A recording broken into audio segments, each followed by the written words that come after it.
கர்த்தருக்கு ஸ்தோத்திரம். இன்னைக்கு நாம இந்த 6வது நாள் ஜெபத்துல தியானிக்கக்கூடிய வசனம் மார்க் எழுதின சுவிசேஷ புஸ்தகம் 6வது அதிகாரம் 23, 24 வாசிங்க. மார்க் 6, 23, 24. நீ என்னிடத்தில் எதை கேட்டாலும் ஆ அது என் ராஜ்யத்தில் பாதியானாலும் ஆ அதை உனக்கு தருவேன் என்று அவளுக்கு ஆணையும் இட்டான். ஆ அப்பொழுது ம் அவள் வெளியே போய் ஆ நான் என்ன கேட்க வேண்டும் என்று ஆ தன் தாயினிடத்தில் கேட்டாள். ம் அதற்கு அவள், ம் யோவான் ஸ்நானனுடைய தலையை கேள் என்றாள். சரி, இதுதான் அவ கேள் அப்படின்னு சொன்னா, நான் உங்களை இப்போ கேள்வி கேட்க போறேன். அல்லேலூயா. அதாவது பாருங்க, இதெல்லாம் உங்களுக்கு தெரிஞ்ச சம்பவம். ஏரோது தன்னுடைய ராஜ்யத்தை அரண்மனையில் என்ன பண்ணுறான், தன்னுடைய மகளை டான்ஸ் ஆட விடுறான். சரியா? டான்ஸ் ஆடி முடித்த உடனே உனக்கு என்ன வேணும் கேளு, என் ராஜ்யத்தின் பாதியாகிலும் உனக்கு தருகிறேன் அப்படின்றான். இதனுடைய பேக்ரவுண்ட் என்ன அப்படின்னா, தன்னுடைய சகோதரனுடைய மனைவி ஏரோது தன்னுடைய சகோதரன் பிலிப்புனுடைய மனைவியை இவன் சொந்தமாக்கிட்டான். சகோதரனுடைய மனைவியை இவன் சொந்தமாக்கிட்டான்.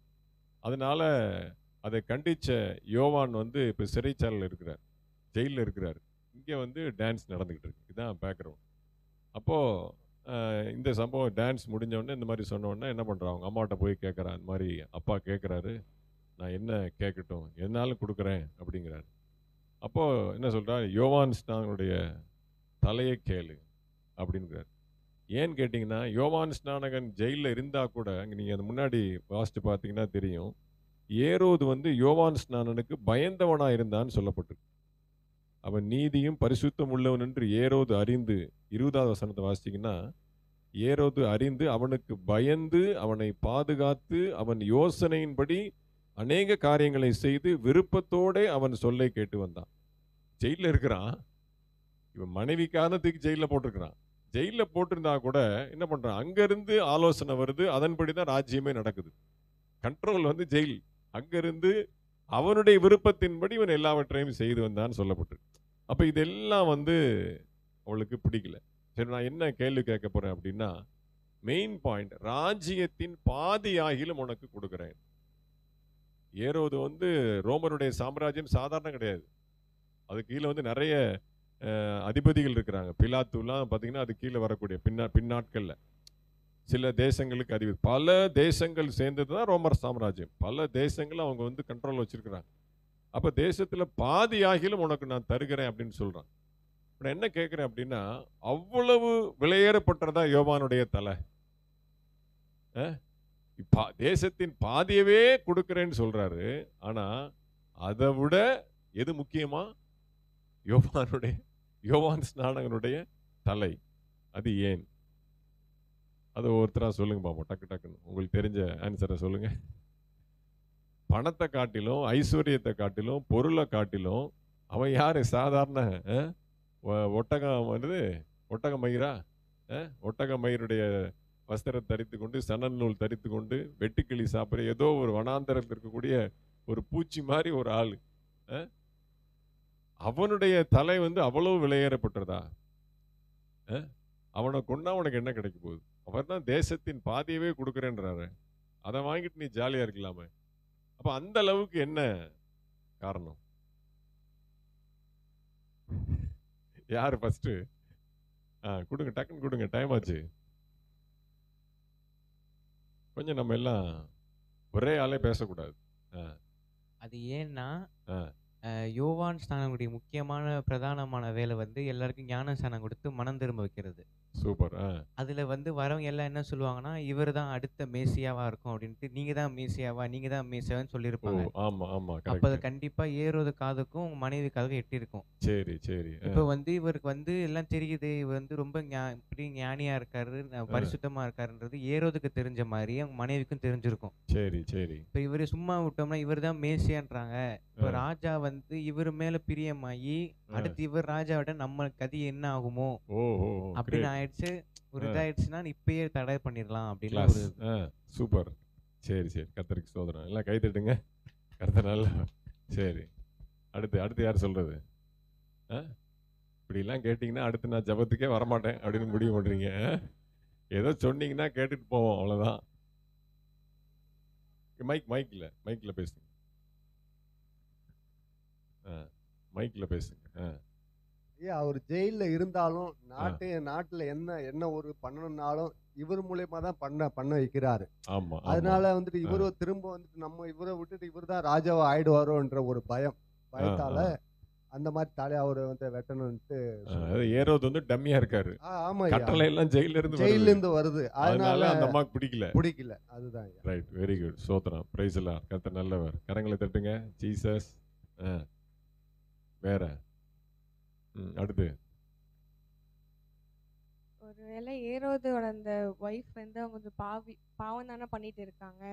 ஸோ வந்து யோவான் ஸ்நானன் வந்து கொஞ்சம் ஸ்ட்ரிக்டா வந்து நல்லது சொல்லி கொடுத்துட்டு இருப்பாரு. அந்த பாவத்தை திருத்துறதுக்கான சொல்லிட்டு இருக்காரு. எங்க இது இருந்தா நமக்கு நம்மளுடைய காரியங்கள் வெளியே தெரிஞ்சிருமோ, நம்ம பண்ற காரியங்களை வெளியே தெரிஞ்சு நம்மளுடைய மானம் போயிருமோன்னு நினைச்சிட்டு கூட இதுதான் சான்ஸ் சொல்லிட்டு அவரை க்ளோஸ் பண்றதுக்காக அவங்க மகளை யூஸ் பண்ணி கேட்டிருக்கலாம். Great, super. பரிசுத்தமானவர் அவரு. சரி, பரவாயில்ல. அவர் வந்து பரிசுத்தமானவரா இருக்கிறாருன்றனால சரி அவர்கிட்ட எல்லா இன்ஸ்ட்ரக்ஷனும் ஏறுவது கேட்கிறாரு. நாளைக்கு கூட நம்ம பண்ண பாவம் கூட தப்புன்னு சொல்லிட்டாருன்னா அதை கேட்கறதுக்கும் சான்ஸ் இருக்குல்ல ஏறுவது. இது வரைக்கும் கேட்டு வந்திருக்கா, நாளைக்கு இவ்வளவு நீயும் தப்பானதான் எனக்குன்னு சொல்லிட்டு அவர் வந்து அட்வைஸ் பண்ணிட்டாருன்னா அவங்கள கூட கொல்றதுக்கு தயங்க மாட்டான் ஏறுவது. அதனால கொஞ்சம் முந்திக்கிட்டு யோவான் ஸ்நானகனோட தலையை கேட்டிருக்கலாம். Class, very good. சோதனை கை தட்டுங்க எல்லாரும். நல்ல விஷயம். அடுத்த ஆள் சீக்கிரம்.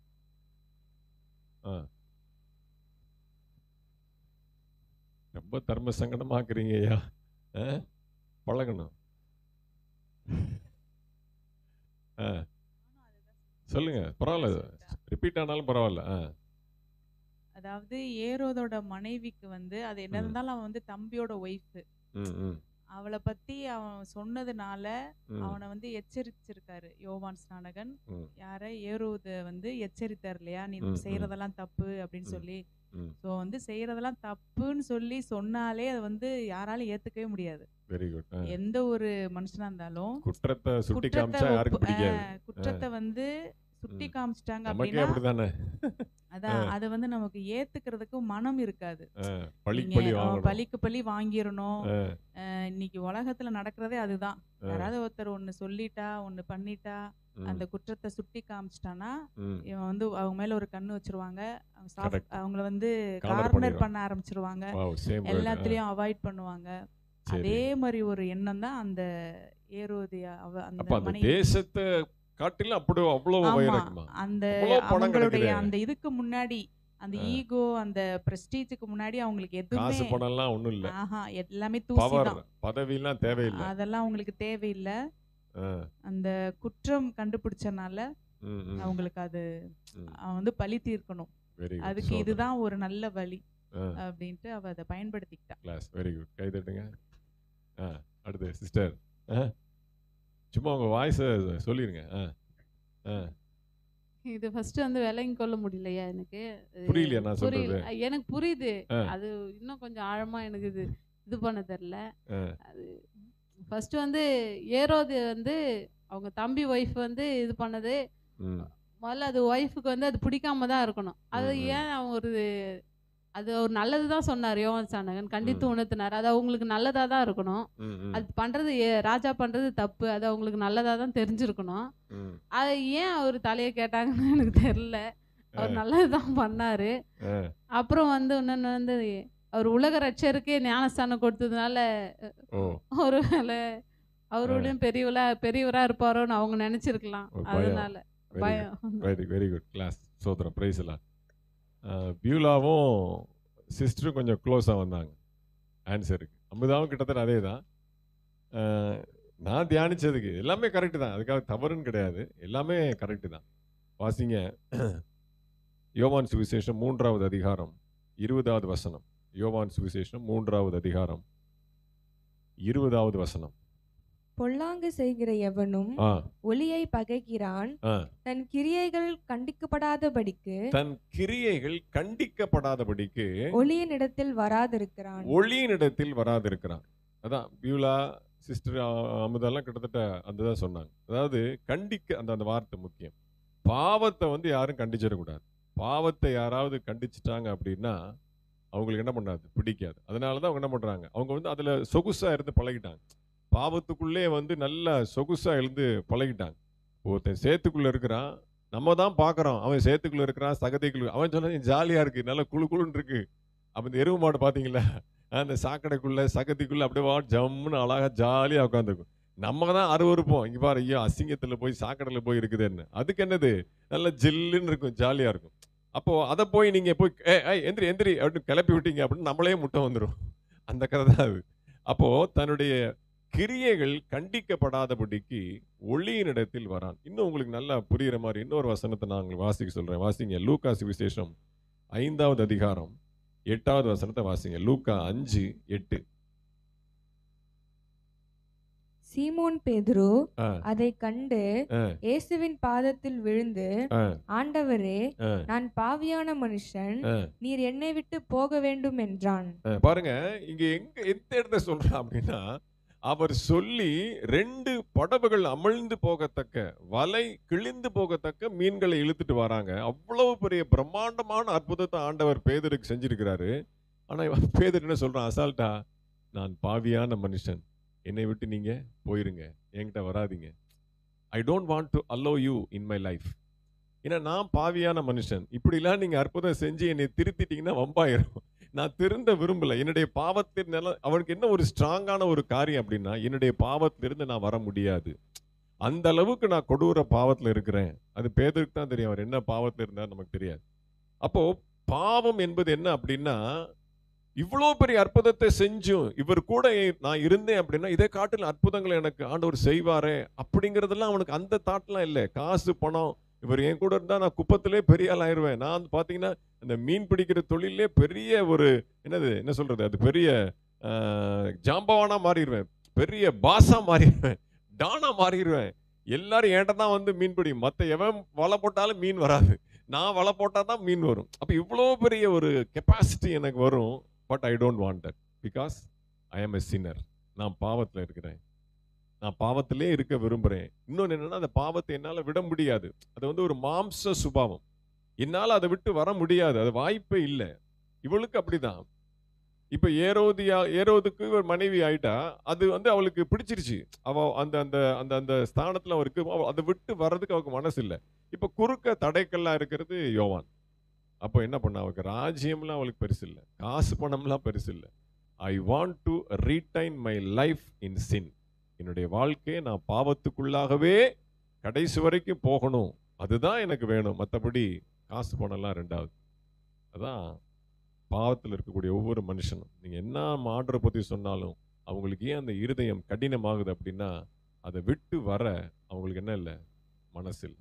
அப்போ அந்த இருதயத்தை மாற்றுறதும் கரைக்கிறதும் உடைக்கிறதும் ஆண்டவரால் மட்டும்தான் முடியும். அப்படி சொன்ன பேதுருவை ஆண்டவர் பாருங்க, உன்னை நான் மனுஷனை பிடிக்கிறவராய் மாற்றுவேன்னு சொன்ன உடனே பேதுரு இயேசு பக்கமாக திரும்பி வந்தான். அல்லேலூயா.